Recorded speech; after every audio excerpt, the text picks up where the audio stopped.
The Prime Minister of India recently launched a very ambitious scheme called PM-Surya Ghar Muft Bijli Yojana, which aims to install around 30 gigawatts capacity of rooftop solar on residential rooftops. And the number of consumers is very, very steep, which is around 1 crore. And MNRE is the nodal agency implementing this scheme, and the very responsible target of monitoring the scheme and achieving the objectives has been given to REC. REC is acting as a program implementing agency. We are very glad that Government of India is entrusted with this great responsibility. And this scheme in a way helps both the country as well as the consumer. Each consumer would be empowered because they will now be owning their own generating station on top in a way. It's a self-sustaining mode for the consumer. And on top of that, the excess energy would also be sold to the grid, helping the DISCOM, and they would be getting some money out of it.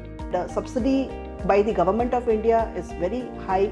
They're giving almost 60% of the cost of the solar rooftop installation as a subsidy. And the remaining 40% also, for the first time in the history of India, they have tied up with the banks to give them at a very, very low rate of around 7%. So REC has taken up this challenge of monitoring this program.